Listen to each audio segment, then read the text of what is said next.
कहानी की शुरुआत अंतरिक्ष से होती है, जहां दिखाई देता है कि भारी मात्रा में एस्टेरॉयड धरती की ओर बढ़ रहे हैं। ये एस्टेरॉयड असल में चांद की सतह से टूटे हुए बड़े बड़े पत्थर के टुकड़े थे। हालांकि ये एस्टेरॉयड किसी तरह धरती के पास से निकल जाते हैं, लेकिन अगर गलती से भी एक एस्टेरॉयड धरती से टकरा जाता तो पूरी दुनिया तबाह हो सकती थी। जब दुनिया के सभी साइंटिस्ट्स को इस खतरे का पता चलता है तो वे धरती को बचाने के लिए कदम उठाना शुरू कर देते हैं। अपनी लंबी रिसर्च और प्लानिंग के बाद वे फैसला करते हैं कि चांद पर एक प्रोजेक्ट बनाएंगे, यानी वहां एक बहुत बड़ा बेस तैयार करेंगे जहां भारी मात्रा में शक्तिशाली रॉकेट्स तैनात होंगे जो सेंसर के जरिए चलेंगे। इससे जैसे ही कोई एस्टेरॉयड धरती की तरफ आएगा, सेंसर के जरिए रॉकेट उसे पहचान लेंगे और तुरंत उसे नष्ट कर देंगे। साथ ही चांद का जो हिस्सा टूटकर गिर रहा है उसे वे एक बड़े धमाके के जरिए खत्म कर देंगे। इसके लिए वे वहां एक विशाल बेस बनाएंगे जिसमें न्यूक्लियर बम होंगे जो पूरी तरह सेंसर द्वारा संचालित होंगे। प्लान के मुताबिक दुनिया के सभी साइंटिस्ट्स मिलकर चांद पर वह विशाल बेस तैयार कर लेते हैं, जिसे बनाने में कई साल लग जाते हैं। इसके बाद काफी रिसर्च करके न्यूक्लियर रॉकेट्स भी तैयार कर लिए जाते हैं। वे अपने इस प्रोजेक्ट में पूरी तरह सफल हो जाते हैं, जिसके कारण दुनिया भर में लोग इस सफलता का जश्न मना रहे होते हैं। इसी बीच हम दोसान नाम के एक लड़के को देखते हैं जो पेशे से एक एस्ट्रोनॉट है। हालांकि आज उसके सभी सहकर्मी जश्न में व्यस्त थे, लेकिन उसका ध्यान इन सब चीजों पर नहीं बल्कि अपनी कैप्टन सोही पर था। असल में दोसान लंबे समय से सोही से प्यार करता है, लेकिन सोही बहुत गुस्सैल स्वभाव की है, इसलिए दोसान को कभी उसे अपने दिल की बात बताने की हिम्मत नहीं हुई। दोसान बहुत मजाकिया और अपने काम के प्रति बेहद गंभीर रहता है, लेकिन जैसे ही सोही उसके सामने आती है सब कुछ गड़बड़ हो जाता है। उसका मन करता है कि वह दिन भर सोही को ही देखता रहे। इस वजह से सोही के सामने आते ही उसके काम बिगड़ने लगते हैं। आज भी जब दोसान के साथ ऐसा ही होता है तो सोही उस पर बहुत गुस्सा करती है और डांटते हुए कहती है कि उसे अपने काम पर और ध्यान देना चाहिए। उसने धमकी दी कि अगर ऐसा नहीं हुआ तो वह उसे टीम से बाहर निकाल देगी। इसके बाद चीन से कुछ स्पेसशिप चांद के उस बेस पर काम करने जाते हैं जहां कई एस्ट्रोनॉट्स मौजूद थे और उन लोगों के साथ दोसान और सोही भी शामिल थे। यहाँ बेस के अंदर दोसान अपने कमरे में बैठकर तरह तरह की तरकीबें सोच रहा था कि वह सोही को अपने दिल की बात कैसे कहे। इसी तरह वहाँ उनका समय बीत रहा था और जब बेस पर उनका सारा काम पूरा हो गया तो वे सब वापस धरती पर लौटने की तैयारी करने लगे। लेकिन दोसान चाहता था कि वह सोही को यही प्रपोज करे, क्योंकि वे अभी छात पर थे और अगर सोही यहाँ प्रपोजल मान लेती तो उनके प्यार का यह पल हमेशा के लिए यादगार बन जाता। दूसरी तरफ हम जो नाम के एक एस्ट्रोनॉट को देखते हैं जो बहुत घबराया हुआ कैप्टन सोही के पास आता है और उन्हें बताता है कि उन पर एक बहुत बड़ी मुसीबत आने वाली है, इसलिए जितनी जल्दी हो सके उन्हें यहाँ से धरती पर वापस लौटना होगा। अब कैप्टन सोही थोड़ी जानकारी लेती है और पता चलता है कि जो एस्टेरॉयड धरती की ओर जा रहे थे वे अब सीधे चांद की तरफ बढ़ रहे हैं। अंदाजा लगाया जा रहा था कि एस्टेरॉयड का आकार बहुत बड़ा होगा, यानी एक बार एस्टेरॉयड गिरने शुरू हुए तो वे सब मारे जाएंगे। अब उनके पास सिर्फ 30 मिनट का समय था, इसलिए सोही ने यह बात जानते ही सीधे स्पेस स्टेशन को खबर कर दी और उसने सबको अपना सामान समेटकर धरती की ओर रवाना होने को कह दिया और वह खुद भी अपने साथियों के साथ तैयारी करने लगी। चारों तरफ चेतावनी जारी कर दी गई, जिसके कारण कुछ ही पलों में हर इंसान अपनी अपनी गाड़ी में सवार होकर अपने रॉकेट की ओर जाने लगा। लेकिन इस बारे में दोसान को कुछ भी पता नहीं था। वह कान में हेडफोन लगाकर चिट्ठी लिख रहा था, जिसकी वजह से उसे बाहर की कोई आवाज सुनाई नहीं दे रही थी। यहाँ तक कि कंप्यूटर के वार्निंग अलार्म पर भी उसकी कोई नजर नहीं थी। लेकिन ठीक उसी समय वहाँ से एक रॉकेट टेक ऑफ हुआ तो दोसान की नजर अचानक उस रॉकेट पर पड़ी, जिससे उसे तुरंत समझ आ गया कि यहाँ कोई बड़ी मुसीबत आने वाली है। उसने वार्निंग अलार्म देख लिया और जल्दी से अपनी एस्ट्रोनॉट वाली ड्रेस पहन ली। इसके बाद वह तेजी से अपनी गाड़ी में सवार होकर अपने रॉकेट की तरफ जाने की कोशिश करने लगा। वह जितनी तेज संभव हो सके गाड़ी चला रहा था, क्योंकि अब उसके पास समय बहुत कम था। लेकिन तब भी वहाँ लगभग 6 रॉकेट मौजूद थे, जिसे देखकर दोसान बहुत खुश हो गया और सोचने लगा कि अब उसे कोई चिंता नहीं है। इसीलिए वह निश्चिंत होकर रॉकेट की ओर बढ़ने लगा। लेकिन ठीक उसी वक्त देखा गया कि एक साथ 5 रॉकेट टेक ऑफ कर चुके थे, यानी अब वहाँ सिर्फ एक ही रॉकेट बचा था। अब दोसान बहुत डर गया और उसने अपनी टीम से संपर्क करने की पूरी कोशिश की ताकि वे उसे छोड़कर न चले जाएं, लेकिन किसी भी तरह उनसे संपर्क करना संभव नहीं हो पाया। अब दोसान के पास बहुत कम समय था, क्योंकि कुछ ही देर में चांद पर एस्टेरॉयड गिरने शुरू होने वाले थे। इसलिए दोसान रॉकेट तक तेजी से पहुंचने के लिए अपना रास्ता बदल लेता है। लेकिन कुछ दूर जाने के बाद ही रास्ते में एक बड़ा गड्ढा दिखाई देता है और दोसान के नियंत्रण खोने के कारण गाड़ी उस गड्ढे में गिर जाती है। उस गड्ढे से बाहर निकलने में ही दोसान को काफी समय लग गया और तब तक वहाँ जो आखिरी रॉकेट था वह भी टेक ऑफ कर चुका था। यानी सब लोग तो जा सके, लेकिन दोसान वहीं फंस गया। ठीक उसी समय चांद पर बड़े बड़े एस्टेरॉयड गिरने शुरू हो जाते हैं। एस्टेरॉयड जिनकी तादाद बारिश की बूंदों जैसी थी। दोसान तब एस्टेरॉयड से बचने के लिए दौड़ने लगा और सामने एक और बड़ा गड्ढा देखकर वह उसमें छिपने के लिए भागा, लेकिन ठीक उसी वक्त उस गड्ढे के अंदर एक बहुत बड़ा एस्टेरॉयड आकर गिर गया, जिससे दोसान छिटक कर दूसरी जगह जाकर गिर पड़ा और बेहोश हो गया। काफी घंटों बाद उसे होश आता है। दोसान देखता है कि एस्टेरॉयड गिरना बंद हो चुका था और वह किसी तरह बच गया था, जिससे वह बहुत खुश हो जाता है। इसके बाद जब वह चाँद से धरती की ओर देखता है तो उसे धरती की दूरी बहुत पास महसूस होती है। इसके बाद वह खुशी से खुद से ही कहने लगा कि वह तो अब धरती के बिल्कुल पास ही है, इसलिए उसे ढूंढना ज्यादा मुश्किल नहीं होगा। यह सब सोचकर वह खुश हो ही रहा था कि तभी उसने आसमान में एक और बहुत बड़ा एस्टेरॉयड देखा जो सीधे धरती से टकरा गया। वहां एक बहुत बड़ा धमाका हुआ जिसके चलते पूरी धरती तबाह हो गई। यह देखकर दोसान समझ गया कि धरती के सभी लोग शायद अब मारे जा चुके हैं और धरती पर कोई भी इंसान नहीं बचा है। इसे देखकर दोसान बहुत डर गया और वह सबके लिए बहुत चिंतित हो गया। इसके बाद वह उदास होकर अपने बेस के अंदर लौट आता है। इस घटना के बाद लगभग 6 महीने का समय बीत जाता है। यहाँ हम दोसान को देखते हैं जिसकी हालत अब बहुत खराब हो चुकी है। वह दिन रात बिना खाए पिए धरती पर संपर्क करने की कोशिश कर रहा है, लेकिन इन 6 महीनों में वह एक बार भी किसी से बात नहीं कर पाया। यहाँ तक कि बार बार सिग्नल भेजने के बाद भी उसे कोई जवाब नहीं मिला, जिसकी वजह से दोसान अब पूरी तरह से सुनिश्चित हो गया है कि धरती पर अब कोई इंसान नहीं बचा है और शायद पूरे ब्रह्मांड में अब वह अकेला जीवित बचा है। इसलिए वह और कोई कोशिश न करके सच्चाई को स्वीकार कर लेता है, क्योंकि वह समझ चुका था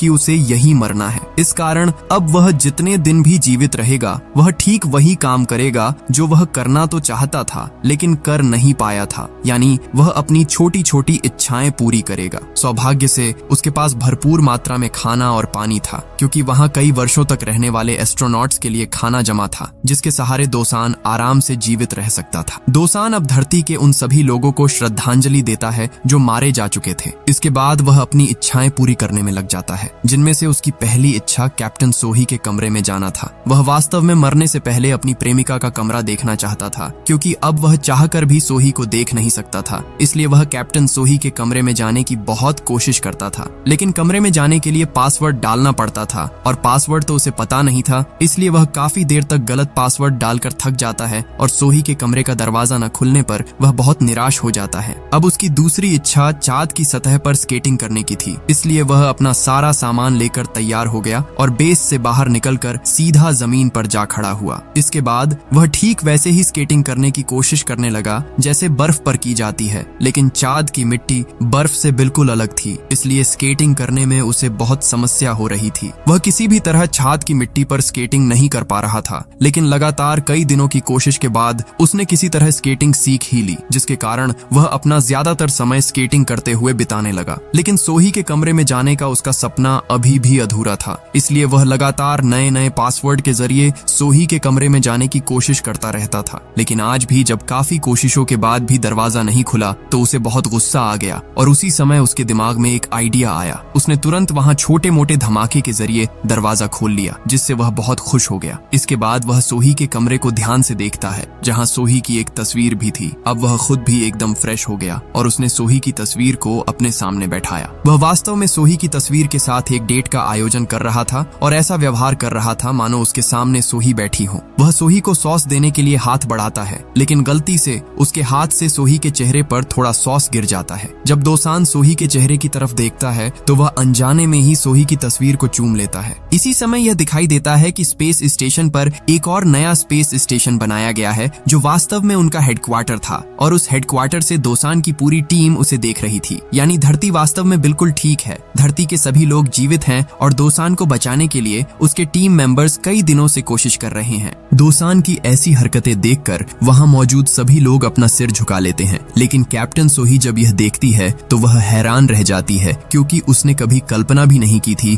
कि दोसान उससे इतना प्यार करता है। सिग्नल की समस्याओं के कारण वे सिर्फ दोसान को देख पा रहे थे, लेकिन दोसान से किसी भी तरह बात नहीं कर सकते थे। अब कैप्टन सोही यहाँ दोसान को काफी कूल मोड में देख रही थी और उसे देखकर साफ पता चल रहा था कि वह काफी सुरक्षित है, यानी वह खतरे से बाहर है। इसलिए सोही फिलहाल उसे रेस्क्यू करने का मिशन कैंसिल कर देती है। लेकिन ठीक तभी वहां उनके चेयरमैन याग आ जाते हैं और वहां सभी को बताते हैं कि दोसान जिस तरह चाँद के बेस में सरवाइव कर रहा है, सरकार की तरफ से उनके पास आदेश आया है कि इसे लगातार 1 महीने तक लाइव टेलीकास्ट के जरिए धरती के लोगों को दिखाया जाए, क्योंकि दोसान जिस तरह सरवाइव कर रहा है वह धरती के सभी लोगों के लिए प्रेरणा है। उसकी यह जीवन शैली धरती के लोगों के मन में साहस भरेगी, क्योंकि वह मौत के डर को पीछे छोड़कर जीने की कोशिश कर रहा है और धरती की इतनी भयानक स्थिति में यह लोगों के लिए एक बड़ी प्रेरणा है। असल में उस दिन धरती पर जो एस्टेरॉयड गिरा था उसने धरती का लगभग 30% हिस्सा नष्ट कर दिया था, क्योंकि यह 30% हिस्सा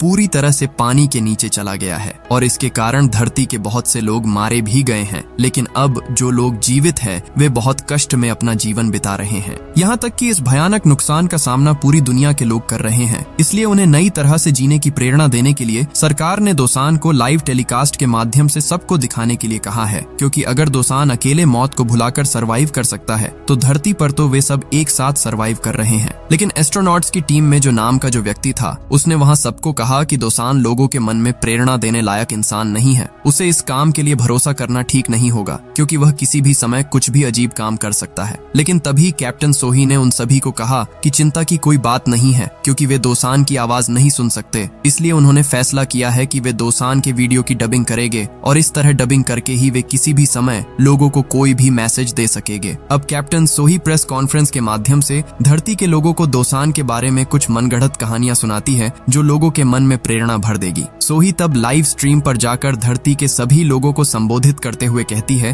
कि चांद पर पहुंचने के बाद उनका एक एस्ट्रोनॉट बहुत मुसीबत में पड़ गया था। इसलिए दोसान ने अपनी जान की परवाह न करते हुए खुद अपनी गाड़ी चलाई और उस एस्ट्रोनॉट को बचाने के लिए गया और उसने अपनी जान जोखिम में डालकर उसे बचाया। इतना ही नहीं, एक बार उसने एक साधारण क्रू मेंबर को बचाने के लिए रॉकेट में अपनी सीट भी छोड़ दी थी। दोसान के बारे में ऐसी ही कुछ मिसालें लोगों के सामने पेश करके वह सबको बताती है कि दोसान कैसे चांद पर फंसा हुआ है और वह अभी भी सोच रहा है कि धरती नष्ट हो चुकी है, लेकिन फिर भी वह अपने तरीके से जीने की कोशिश कर रहा है। ये पूरी बात लगातार 1 महीने तक उन सबको दिखाई जाएगी कि कैसे एक इंसान निश्चित मौत जानकर भी इतना हंसी खुशी तरीके से अपना बाकी समय बिता सकता है। देखते ही देखते चांद पर दोसान के 196 दिन बीत जाते हैं और दोसान आज कुछ बीमार महसूस कर रहा था। वहाँ बेस के वेयर हाउस में दवाइयाँ रखी है, इसलिए दोसान दवा लेने के लिए बेस के वेयर हाउस में चला जाता है। दूसरी ओर हम एस्ट्रोनॉट्स का ऑफिस देखते हैं, जहाँ एक नया व्यक्ति काम पर रखा गया है। उसका नाम फ्लूटिस है। वह एक वॉइस ओवर आर्टिस्ट है और असल में उसी के जरिए दोसान की आवाज की डबिंग की जानी है, लेकिन यहाँ आने के बाद उसे कोई स्क्रिप्ट नहीं दी जाती। दूसरी ओर हम दोसान को देखते हैं जो दवा लेने के लिए वेयर हाउस में आता है। वहाँ आने के बाद वह देखता है कि एक पर्दे के पीछे कोई है। उसे देखकर दोसान को लगता है कि वहाँ कोई लड़की है, शायद उसके जैसी ही कोई साथी वहाँ फंसी हुई है। इसलिए दोसान खुश होकर उससे बात करने लगता है। वह उससे जानना चाहता है कि वह यहाँ कैसे फंसी और इतने दिनों से कहाँ छिपी हुई थी, लेकिन वह दोसान से कोई बात नहीं कर रहा था। इसलिए दोसान बात करते करते सीधे उसके सामने चला जाता है और देखता है कि वहाँ कोई इंसान नहीं बल्कि एक बहुत बड़ा कगारू लेटा हुआ है और वह लेटे लेटे तरह तरह का खाना खा रहा है। ठीक उसी समय यहाँ का लाइव स्ट्रीम चालू कर दिया जाता है और वहाँ का कैमरा सीधे कगारू पर फोकस करता है। ये देखकर वॉइस आर्टिस्ट फ्लूटिस को लगता है कि शायद उसे कगारू की आवाज में डबिंग करनी है, इसलिए कगारू जिस तरह से अपना मुंह हिला रहा था फ्लूटिस भी कगारू की आवाज निकालकर वैसे ही डबिंग करने लगता है, क्योंकि उसने अभी पूरी बात नहीं सुनी थी, जिसके कारण एक पल में ही एक गंभीर लाइव स्ट्रीम बहुत ही मजाकिया हो जाती है और सोही भी बड़ी मुसीबत में पड़ जाती है। उसे समझ नहीं आ रहा था कि वह इस स्थिति को कैसे संभाले। वह किसी तरह फ्लूटिस को रोकने की कोशिश करती है, लेकिन तब तक बहुत देर हो चुकी थी, क्योंकि बहुत से लोग लाइव स्ट्रीम देखना शुरू कर चुके थे, जिसके चलते चेयरमैन तुरंत सोही और जो को बुलाते हैं और अपनी इस बड़ी गलती के लिए उन्हें बहुत डांटते हैं और कहते हैं कि किसी भी तरह इस पूरी स्थिति को संभाले। चेयरमैन उन्हें यह भी बताते हैं कि चांद के बेस में जो कगारू है वह दरअसल उनकी रिसर्च टीम का ही एक कगारू है। इस कगारू का नाम कॉन्ग है। असल में चांद के वातावरण में एक जीव कैसे जीवित रह सकता है, इसी पर रिसर्च करने के लिए उसे वहां ले जाया गया था, लेकिन गलती से वे उसे वहीं छोड़ आए। इसके बाद पता चलता है कि उन्होंने फ्लूटिस नाम का जो वॉइस ओवर आर्टिस्ट रखा है वह कोई प्रोफेशनल वॉइस ओवर आर्टिस्ट नहीं है, बल्कि वह सोशल मीडिया पर अलग अलग जानवरों की आवाज में डबिंग करता रहता है। इसलिए सोही फैसला करती है कि वे दोसान के वीडियो को डबिंग के जरिए नहीं बल्कि एक कहानी के रूप में लोगों के सामने पेश करेंगे। दूसरी ओर हम कॉन्ग को देखते हैं जो वहाँ एक के बाद एक चीजें खाए जा रहा है। दोसान बहुत कोशिश करने के बाद भी उसे अपने काबू में नहीं ला पाता। वह उसके सामने लोहे का एक हथियार लेकर आता है और उसे डराने की कोशिश करता है, लेकिन कॉन्ग उससे वह हथियार छीन लेता है और 1 सेकंड के अंदर ही उस लोहे के हथियार को टेढ़ा कर देता है। दोसान समझ जाता है कि वह ताकत में कॉन्ग का मुकाबला नहीं कर सकता, इसलिए दोसान कॉन्ग को अपने काबू में लाने के लिए काफी काफी ढूंढने के बाद वहाँ से एक लेडी कगारू की ड्रेस निकालता है। यहाँ तक कि वह कागज से एक कगारू का मुखौटा भी बना लेता है। इसके बाद वह ड्रेस पहनकर कॉन्ग को अपनी ओर आकर्षित करने की कोशिश करता है और बिल्कुल ऐसा ही होता है। कॉन्ग आकर्षित होकर उसके पास आ जाता है। असल में वह दोसान का मुखौटा उतार देता है और दोसान को देखते ही उसे बहुत जोर से लात मारता है। इसके बाद वह उसे लगातार मारने लगता है। दूसरी ओर दोसान के टीम मेंबर्स ये सभी दृश्य देख रहे थे और फ्लूटिस्ट तो यहाँ दोसान के बारे में सबको बताने के बजाय उसकी हरकतों को देखकर हंसते हंसते पागल हो रहा था।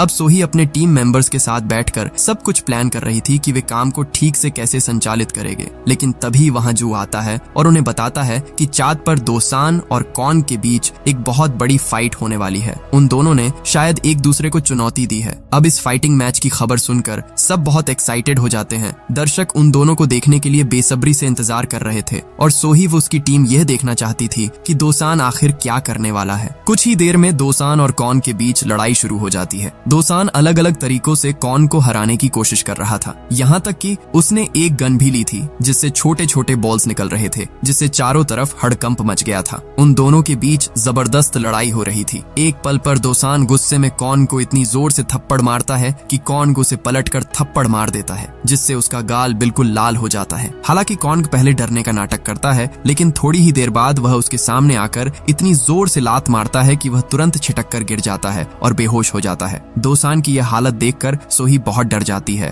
और वह किसी तरह कनेक्शन बनाकर दोसान से बात करने की कोशिश करती है। वह अलग अलग तरीकों से दोसान को सिग्नल भेजती है। कुछ घंटों बाद देखा जाता है कि दोसान को होश आ गया है और होश में आते ही दोसान अपनी स्क्रीन पर देखता है कि स्पेस स्टेशन से किसी ने उससे संपर्क करने की कोशिश की है, यानी धरती बर्बाद नहीं हुई है, इंसान अभी भी जीवित है। ये देखकर वह बहुत खुश हो जाता है। वह खुशी के मारे रोने लगता है। हालांकि वह उनकी कोई बात सुन तो नहीं पा रहा था, लेकिन यह जानना ही उसके लिए सबसे बड़ी खुशी थी कि सब जीवित हैं। लेकिन दूसरी ओर सोही और उसकी टीम जब यह देखती है तो वे बिल्कुल हैरान रह जाते हैं, क्योंकि उनका कोई सिग्नल अभी तक वहां पहुंचा ही नहीं था। तो फिर दोसान को कैसा सिग्नल मिल रहा था? असल में कॉन्ग की लीज के साथ एक डिवाइस लगा था जिसके रिफ्लेक्शन से कंप्यूटर स्क्रीन पर हलचल दिख रही थी। यानी अभी तक सोही लोग दोसान से संपर्क नहीं कर पाए थे और अभी तक वे उसके लिए स्पेसशिप वहां नहीं भेज सकते थे। दूसरी तरफ लड़ाई करते करते कॉन्ग बहुत थक चुका था। जब दोसान रो रहा था तो कॉन्ग को उस पर बहुत दया आती है और वह उसके पास आकर खड़ा हो जाता है। दोसान तब रोते रोते उसे इशारा करके बताता है कि धरती से सिग्नल मिल रहा है और जल्द ही वे दोनों धरती पर वापस लौट पाएंगे। उन्हें यहाँ और कष्ट उठाने की जरूरत नहीं होगी। ये सुनकर कॉन्ग भी बहुत खुश हो जाता है। इस तरह उन दोनों के बीच दोस्ती हो जाती है, लेकिन फिर भी कॉन्ग मजाक में उसे एक बार और थप्पड़ मार देता है। देखते ही देखते और भी कई महीने बीत जाते हैं और अब कुल मिलाकर 224 दिन बीत चुके थे, लेकिन अभी तक उन्हें बचाने के लिए कोई स्पेसशिप नहीं आई थी। लेकिन दोसान ने अभी तक हार नहीं मानी है। उसने अब कॉन्ग के साथ बहुत अच्छे से रहना सीख लिया है। कॉन्ग और वह अब एक दूसरे के बहुत अच्छे दोस्त बन चुके हैं, इसलिए दोसान को अब पहले की तरह अकेलापन महसूस नहीं होता। कॉन्ग के साथ बातें करते करते ही उसका काफी समय बीत जाता है। इतने दिन बीत जाने के बाद भी जब कोई उनकी मदद के लिए नहीं आया तो दोसान कॉन्ग को लेकर अपनी गाड़ी में एक ऐसी जगह के लिए रवाना हो गया जो चाँद के बिल्कुल अंतिम छोर पर थी। उसने एक योजना बना ली थी कि वह धरती पर कैसे लौटेगा। वे असल में एक पुरानी अपोलो 18 के पास पहुंचना चाहते थे, जिसके जरिए वे लूनस नाम के एक स्पेस स्टेशन जा सके। वहां शायद कोई पुराना स्पेसशिप मिल जाए जिससे वह धरती तक पहुंच सके। देखते ही देखते दोसान उस जगह पर पहुंच गया और सौभाग्य से वहां एक बहुत पुराना स्पेसशिप था। इसे देखकर दोसान बहुत खुश हो गया। लेकिन स्पेसशिप का लूनस नाम का एक एआई डॉग था जो मूल रूप से स्पेसशिप संचालित करने वाले एआई असिस्टेंट के तौर पर काम करता था। इसीलिए वह अपने पास मौजूद डिवाइस के जरिए किसी तरह लूनस को ढूंढने की कोशिश कर रहा था। रॉकेट बहुत पुराना था, इसीलिए उसकी कई चीजें खराब हो चुकी थी। दोसान तब कॉन्ग को लेकर किसी तरह स्पेसशिप को अपने बेस पर ले आता है और फिर उसे ठीक करने में जुट जाता है। वह सबसे पहले स्पेसशिप के उन हिस्सों को धीरे धीरे बदलने लगा जो टूट चुके थे। लेकिन स्पेसशिप की सबसे बड़ी समस्या उसका स्पेसक्राफ्ट था। किसी साधारण एस्ट्रोनॉट के लिए इसे ठीक करना आसान काम नहीं था, लेकिन दोसान ने यहाँ अपने तरह तरह के आइडियाज इस्तेमाल किए और किसी तरह स्पेसक्राफ्ट को भी ठीक कर लिया। ये सब चीजें सोही और उसकी टीम देख रही थी। दोसान का ऐसा टैलेंट देखकर वे बिल्कुल हैरान रह गए। सोही ने तुरंत दोसान की फाइल चेक की और उसे पता चला कि दोसान वास्तव में एक फ्लाइट इंजीनियर था, इसलिए उसे इन सब चीजों का बेसिक नॉलेज बहुत अच्छा था। इधर स्पेसशिप ठीक करते करते दोसान को एक बात पता चली कि स्पेसशिप बहुत पहले टूट जाने के कारण अब उसकी क्षमता सिर्फ 20 पाउंड की है। यानी इस स्पेसशिप से दोसान अकेला ही यात्रा कर पाएगा, वह कॉन्ग को अपने साथ नहीं ले जा पाएगा। इसीलिए वह कॉन्ग को अपनी गाड़ी में बिठाकर उससे थोड़ा दूर छोड़ आता है। लेकिन जैसे ही वह वापस आ रहा था तभी पीछे से कॉन्ग फिर उसके साथ आकर बैठ गया। यानी कॉन्ग उसे किसी भी तरह अकेला नहीं छोड़ रहा था। इसलिए अब दोसान को कोई न कोई रास्ता निकालना होगा जिससे स्पेसशिप की क्षमता बढ़ाई जा सके। तभी उसके दिमाग में एक आइडिया आया। उसे चांद पर मौजूद एक हथियार की याद आ गई जिसे वह स्पेसशिप के प्रोटोटाइप इंजन के रूप में इस्तेमाल कर सकता था। उसमें भारी मात्रा में न्यूक्लियर था, इसलिए उस हथियार को लाना बहुत ज्यादा जोखिम भरा था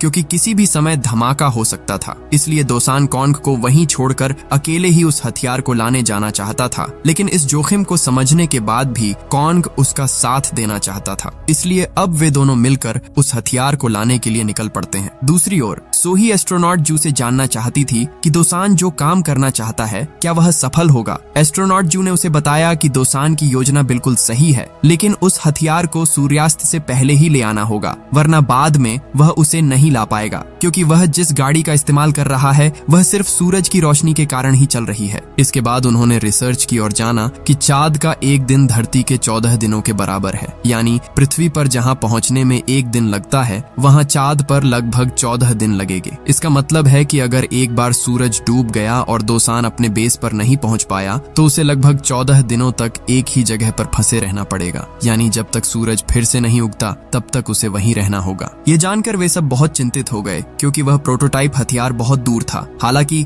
जब दोसान कुछ रास्ता पार कर लेता है तभी सूरज डूबने लगता है। लेकिन यहाँ एक हैरान कर देने वाली घटना होती है। देखा जाता है कि दोसान यहाँ से उल्टी दिशा में जाने लगा है। यानी सूरज जिस तरफ जा रहा है दोसान भी उसी तरफ जा रहा है। दोसान की ऐसी हरकत देखकर सोही समझ जाती है कि दोसान वास्तव में सूरज का पीछा करते हुए ही उस प्रोटोटाइप के साथ अपने बेस पर पहुंचेगा और अगर वह ऐसा करता है तो उसके हाथ में लगभग 41 दिनों का समय होगा। यानी उसे अब लगातार 41 दिनों तक गाड़ी चलाकर वह प्रोटोटाइप लाना होगा। शुरुआत में तो दोसान और कॉन्ग मजे करते हुए रास्ते पार कर रहे थे और रास्ते में वे दोनों कुछ कुछ घंटों का विश्राम भी ले रहे थे। इस तरह करते हुए लगातार काफी दिन बीत गए। लेकिन लगातार गाड़ी चलाने के कारण दोसान अब बहुत थक चुका था। इसीलिए दोसान और कॉन्ग ने खुद को एक रस्सी से बांध लिया था ताकि अगर दोसान सो जाए तो कॉन्ग उसे जगा सके। इस तरह लगातार कई दिनों तक गाड़ी चलाने के बाद वे किसी तरह उस प्रोटोटाइप इंजन तक पहुंच गए। वहां पहुंचने पर जब दोसान सब कुछ चेक कर रहा था तो कॉन्ग एक बटन के सामने जाकर बार बार उसे दबा रहा था। सौभाग्य से वह इंजन चेक करने वाला बटन था, इसलिए वे एक बहुत बड़ी मुसीबत से बच गए। इसके बाद दोसान को गुस्सा आ गया और उसने कॉन्ग को वहां के एक कमरे में बंद कर दिया क्योंकि वह किसी भी समय कोई बड़ी मुसीबत पैदा कर सकता था। अब दोसान उस प्रोटोटाइप इंजन को ले लेता है और उसकी गाड़ी के पीछे वह कमरा लगा हुआ था जिसमें कॉन्ग था। रास्ते ऊबड़ खाबड़ होने के कारण गाड़ी का वह हिस्सा अलग हो गया जिसके अंदर कॉन्ग था। जब तक दोसान को इस बात का एहसास हुआ तब तक बहुत देर हो चुकी थी। दोसान बहुत दूर आ चुका था और अगर वह अब वापस कॉन्ग को लेने जाता तो किसी भी पल सूरज की रोशनी उसकी पहुंच से बाहर हो सकती थी। इसलिए वह सब कुछ भूलकर आगे बढ़ने का फैसला करता है और वह काफी दूर निकल भी आता है। लेकिन उसे कॉन्ग की बहुत याद आ रही थी क्योंकि जानवर होने के बावजूद कॉन्ग की भी तो जान है। इसलिए उसने अपनी परवाह किए बिना तुरंत गाड़ी घुमा ली। पृथ्वी के लोग ये सब देख रहे थे और कॉन्ग के प्रति दोसान की ऐसी उदारता देखकर वे बहुत भावुक हो गए। काफी रास्ता तय करने के बाद दोसान कॉन्ग के पास पहुंच गया। दूसरी ओर सोही और उसकी टीम रिसर्च करके समझ गई थी कि दोसान और कॉन्ग अब समय रहते बेस तक नहीं पहुंच पाएंगे। इसलिए सोही अपनी टीम से लूनस नाम के उस एआई असिस्टेंट को जल्द से जल्द ढूंढने के लिए कहती है क्योंकि उसकी बैटरी के जरिए दोसान बेस तक पहुंच सकता था। इधर हम दोसान और कॉन्ग को देखते हैं कि लगातार इतनी देर तक गाड़ी चलाने के कारण वे दोनों बहुत थक चुके थे। वे दोनों साथ जागने की कोशिश कर रहे थे लेकिन थोड़ी देर बाद सूरज डूब गया। उनके पास अब सिर्फ 5 घंटे का बैकअप बैटरी बची थी लेकिन इन 5 घंटों में किसी भी तरह बेस तक पहुंचना संभव नहीं था। दूसरी ओर हम लूनस को देखते हैं। सोही ने अपने स्पेस स्टेशन से लूनस को एक्टिव कर दिया था, इसलिए लूनस अब दोसान को ढूंढ रहा था। लेकिन लूनस का पावर सेविंग मोड एक्टिव था जिसके कारण कुछ दूर जाने के बाद ही उसकी पावर खत्म हो गई और लूनस एक बहुत गहरे गड्ढे में जा गिरा जिसे देखकर पृथ्वी के सभी लोग बहुत निराश हो गए। इधर सूरज डूबने के कारण ठंड से दोसान और कॉन्ग जम रहे थे जिसकी वजह से वे गाड़ी भी ठीक से नहीं चला पा रहे थे। इसलिए वे दोनों बाहर आकर बैठ गए। उनके पास अब सिर्फ 3 घंटे की ऑक्सीजन बची थी। दोसान कॉन्ग से बातें करते हुए उसका ध्यान भटकाने की कोशिश कर रहा था ताकि ठंड का एहसास थोड़ा कम हो। लेकिन थोड़ी देर बाद दोसान देखता है कि कॉन्ग वहां किसी रिफ्लेक्शन का पीछा कर रहा है। ये देखकर दोसान के दिमाग में एक बहुत अच्छा आइडिया आता है। वह बिना समय बर्बाद किए अपनी गाड़ी के बगल का एक दरवाजा तोड़ देता है जो बिल्कुल सपाट था। वह असल में इसका इस्तेमाल एक स्केटर की तरह करेगा। दोसान अब कॉन्ग को एक रस्सी की मदद से उस दरवाजे से बांध देता है। इसके बाद वह एक रिफ्लेक्शन बनाता है और उसे कॉन्ग के सामने डाल देता है। अब कॉन्ग उस रिफ्लेक्शन का पीछा करते हुए उसी दिशा में भागने लगता है। कॉन्ग इतनी तेजी से दौड़ रहा था कि उसकी रफ्तार गाड़ी से कई गुना ज्यादा थी, जिससे वे कुछ ही पलों में मीलों का रास्ता तय कर लेते हैं। लेकिन काफी आगे जाने के बाद वे एक ऐसी जगह पहुंचते हैं जहां एक बहुत बड़ा गड्ढा था और इस गड्ढे को पार करना कॉन्ग के लिए संभव नहीं था। हालांकि दोसान के पास एक और प्लान था। उसके पास 2 गैस टैंक थे, इसीलिए दोसान बिना डरे कॉन्ग से गड्ढे में कूदने को कहता है। जैसे ही कॉन्ग कूदता है, दोसान अपने गैस टैंक खोल देता है, जिससे उस गैस के प्रेशर से वे सुपरमैन की तरह हवा में उड़ते हुए गड्ढा पार कर जाते हैं। पृथ्वी के लोग दोसान की इस सफलता का जश्न मनाने लगते हैं।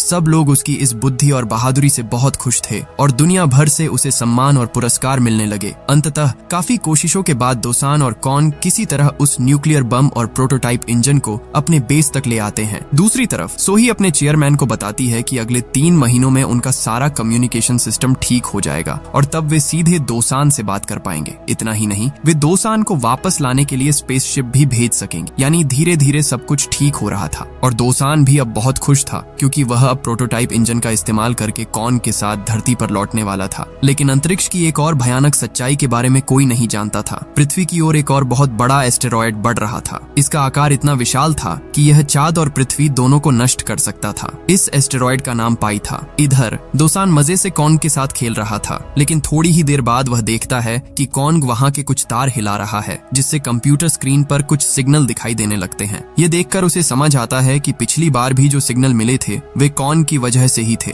यह एहसास होते ही दोसान का मन बहुत उदास हो जाता है और उसे फिर से लगने लगता है कि धरती पर शायद अब कोई जीवित नहीं बचा है। दूसरी तरफ सोही और उसकी टीम ने अब पूरे जोर शोर से काम करना शुरू कर दिया था ताकि कम्युनिकेशन लाइन जितनी जल्दी हो सके ठीक हो जाए। इधर दोसान काफी डिप्रेशन में आ गया था, इसलिए उसने कॉन्ग के लिए वहां एक कगारू की मूर्ति बनाई और कॉन्ग को बेस के अंदर छोड़कर वह बाहर आ गया। दोसान असल में सुसाइड करने का फैसला ले चुका था, लेकिन जब सोही को इस बात का पता चला तो उसने स्ट्रीम के जरिए दुनिया के तमाम लोगों से गुजारिश की कि वे जहां भी हैं सब अपनी फ्लैशलाइट ऑन करें और उसे चांद की तरफ जलाए, ताकि किसी तरह दोसान को पता चल सके कि धरती पर अभी भी लोग जीवित हैं। जैसे ही दोसान आत्महत्या करने के लिए अपना सूट उतारने वाला था, उसे धरती के अलग अलग हिस्सों से आती रोशनी दिखाई दी। इससे वह समझ गया कि धरती पर लोग अभी भी बचे हुए हैं। दोसान खुशी के मारे रोते हुए वहां घुटनों के बल बैठ गया और उसके अंदर फिर से आत्मविश्वास लौट आया। वह पूरे जोर शोर से कम्युनिकेशन लाइन ठीक करने में जुट गया और कड़ी मेहनत के बाद उसने खुद ही कम्युनिकेशन लाइन ठीक कर ली, जिससे सोही और उसकी टीम के साथ उसका संपर्क जुड़ गया। वे सब दोसान को देखकर बहुत भावुक हो गए। वे उससे बात करने की कोशिश करने लगे, लेकिन दोसान के मुंह से शब्द नहीं निकल रहे थे। तब सब लोग सोही को दोसान के सामने ले आए। जैसे ही सोही ने दोसान को हेलो कहा, दोसान ने भी बात करना शुरू कर दिया। अब सोही की पूरी टीम और दोसान ने मिलकर काम शुरू किया और बहुत ही कम समय में सोही के निर्देशों का पालन करते हुए दोसान ने अपना स्पेसशिप पूरी तरह तैयार कर लिया और वह धरती पर लौटने के लिए बिल्कुल तैयार हो गया। उसी रात दोसान को सोही से बात करने का मौका मिलता है। दोसान सोही से कहता है, मैंने यहाँ जो कुछ भी किया है तुमने वह सब देखा है और अब तुम यह भी जान चुकी हो कि मैं तुमसे कितना प्यार करता हूँ। मैं तुमसे अब कुछ नहीं छिपाना चाहता। मैं एस्ट्रोनॉट्स के ग्रुप में सिर्फ तुम्हारे लिए शामिल हुआ था। मैं पहले एक फ्लाइट इंजीनियर था, लेकिन जिस दिन मैंने तुम्हें पहली बार देखा मुझे तुमसे इतना गहरा प्यार हो गया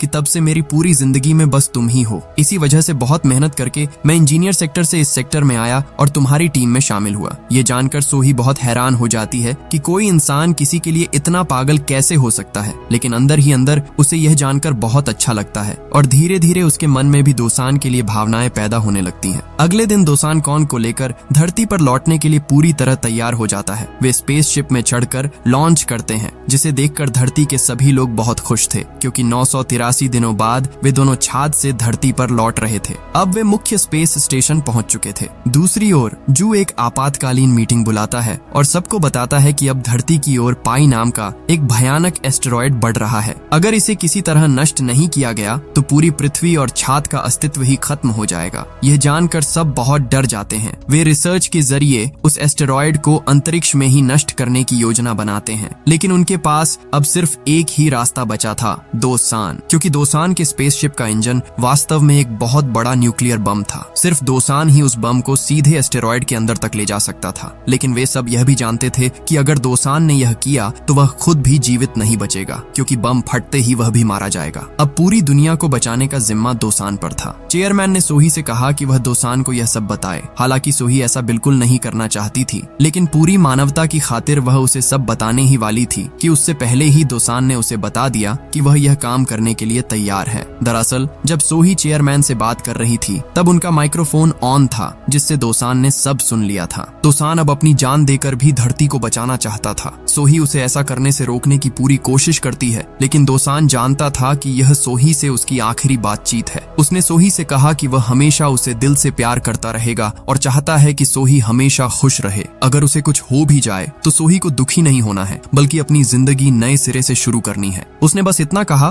कि वह उसे हमेशा अपने दिल के एक कोने में याद रखे। यही उसके जीवन की सबसे बड़ी कमाई होगी। यह कहकर दोसान कॉन को एक छोटे स्पेसशिप में बांध देता है। दोसान जानता था कि यह कॉन को देखने का आखिरी मौका है, इसलिए वह रोते हुए कॉन को विदा करता है और उसे दिल से धन्यवाद देता है, क्योंकि जिंदगी के सबसे कठिन समय में कॉन्ग उसके साथ था। कॉन्ग बहुत भावुक हो जाता है और दोसान को छोड़कर कहीं नहीं जाना चाहता, लेकिन दोसान उसे स्पेसशिप में बिठाकर धरती की ओर भेज देता है। दूसरी ओर धरती के सभी लोगों को सुरक्षित रहने के लिए एक बंकर में पहुंचा दिया जाता है। दोसान अब एस्टेरॉयड के उस भारी सैलाब के बीच पहुंच जाता है, जिसके कारण उसका स्पेसशिप बुरी तरह टकराकर घूमने लगता है। दोसान तुरंत न्यूक्लियर बम को स्पेसशिप से अलग कर देता है और बाहर निकलकर सोही से लाइव स्ट्रीम ऑन करने को कहता है, जहां दुनिया के सभी लोग उसे देख रहे थे। दोसान धरती के सभी लोगों का उन्हें इतना प्यार देने के लिए शुक्रिया अदा करता है। वह कहता है कि पूरी जिंदगी में उसे इतना प्यार कभी नहीं मिला, इसलिए वह सभी का बहुत आभारी है। यह कहते हुए दोसान एक गाना गाने लगता है। सोही उस गाने को सुनकर भावुक हो जाती है, क्योंकि वह सोही का सबसे पसंदीदा गाना था। दोसान अब अपने न्यूक्लियर बम के साथ पाई नाम के उस एस्टेरॉयड के बिल्कुल करीब पहुंच जाता है। सोही इस मिशन को पूरा करने के लिए तैयार नहीं थी। तब दोसान उसे हिम्मत बधाता है और कहता है कि सब कुछ भुलाकर सिर्फ लोगों की भलाई के बारे में सोचे। इसके बाद सोही का पसंदीदा गाना गाते गाते दोसान धरती को बचाने के लिए मौत की ओर बढ़ जाता है। उस वक्त धरती का हर इंसान दोसान की बहादुरी देखकर रो रहा था। दोसान मुस्कुराते हुए एस्टेरॉयड के बिल्कुल पास पहुंच जाता है, लेकिन सोही बटन दबा नहीं पा रही थी। उसे बार बार दोसान के साथ बिताए हुए पल याद आ रहे थे।